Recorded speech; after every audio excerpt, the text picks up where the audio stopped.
Hoy, desde el Hospital La Luz, el neurocirujano Francisco Villarejo nos va a explicar en qué consiste el abordaje cervical posterior.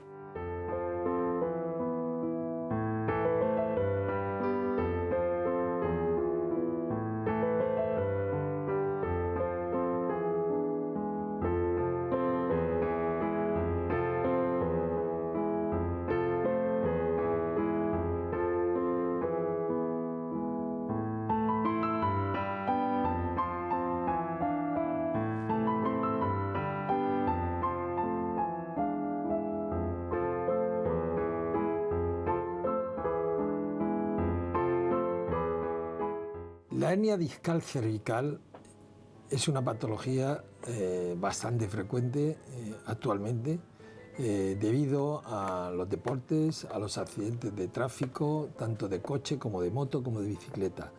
Muy frecuente. ¿Qué consiste la hernia discal cervical? Consiste el disco, tanto lumbar como dorsal como cervical, tiene dos partes. Una que es el anillo fibroso, que es ciertamente un poco rígido, y luego tiene el núcleo pulposo, que es blando. Es el que amortigua cualquier movimiento que hacemos en la columna cervical. ¿Qué ocurre en la hernia cervical? Ocurre que el núcleo pulposo se ha roto el anillo fibroso y pasa dentro del canal vertebral y comprime o bien la médula o bien las raíces nerviosas.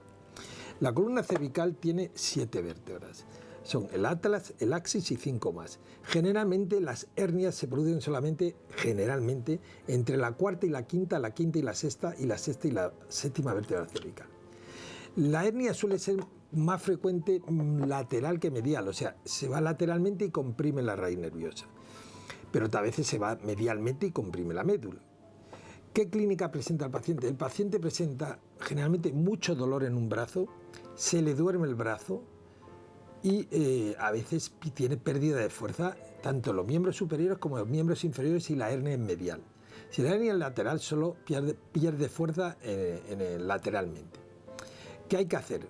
Como siempre, tratamiento conservador al principio. Poner un collarín rígido para que el enfermo no pueda doblar el cuello, antiinflamatorios, analgésicos y calor. ¿Cuánto tiempo hay que esperar? Bueno, si el enfermo no mejora en 4 semanas y la resonancia es positiva, se debe intervenir quirúrgicamente. ¿Cómo se operan estas hernias discales? Normalmente el abordaje que se hace naturalmente hoy día, en el 70% de los casos, es por vía anterior. Se hace una pequeña incisión en la parte lateral del cuello, se coloca el microscopio quirúrgico y se extirpa la hernia que está comprimiendo el nervio o la médula.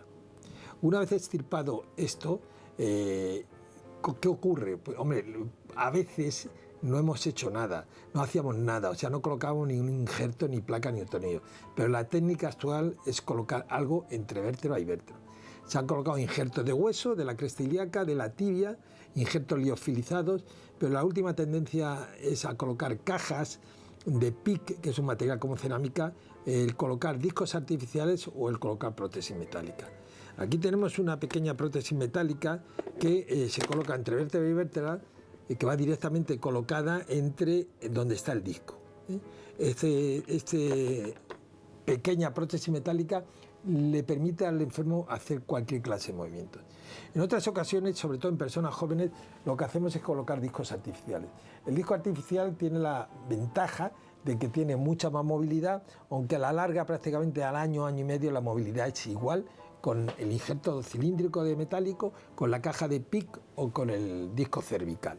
En resumen, diríamos que el tratamiento de la hernia discal cervical es por vía anterior, que los resultados son muy buenos, más del 97% no vuelve a tener ningún síntoma y que al mes prácticamente la gente hace vida normal. Desde el punto de vista deportivo conviene esperar unos 2 meses. Diríamos también que desde el punto de vista estadístico, por cada 10 hernias discales lumbares operamos una hernia discal cervical. Los resultados, vuelvo a decir, son resultados espectaculares porque el enfermo sale de quirófano sin ningún dolor.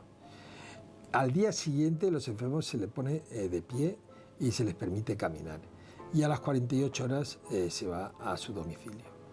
Se da una sutura intradémica que permite que no haya que retirar puntos a los 15 o 20 días, ya no como cuando das una sutura de las que no se reabsorben. O sea, buenos resultados, intervención que dura aproximadamente una media hora, 40 minutos, y las complicaciones son menores. Pequeñas infecciones y pequeñas hematomas. Vuelvo a repetir, resultados satisfactorios, buena evolución y técnica sencilla.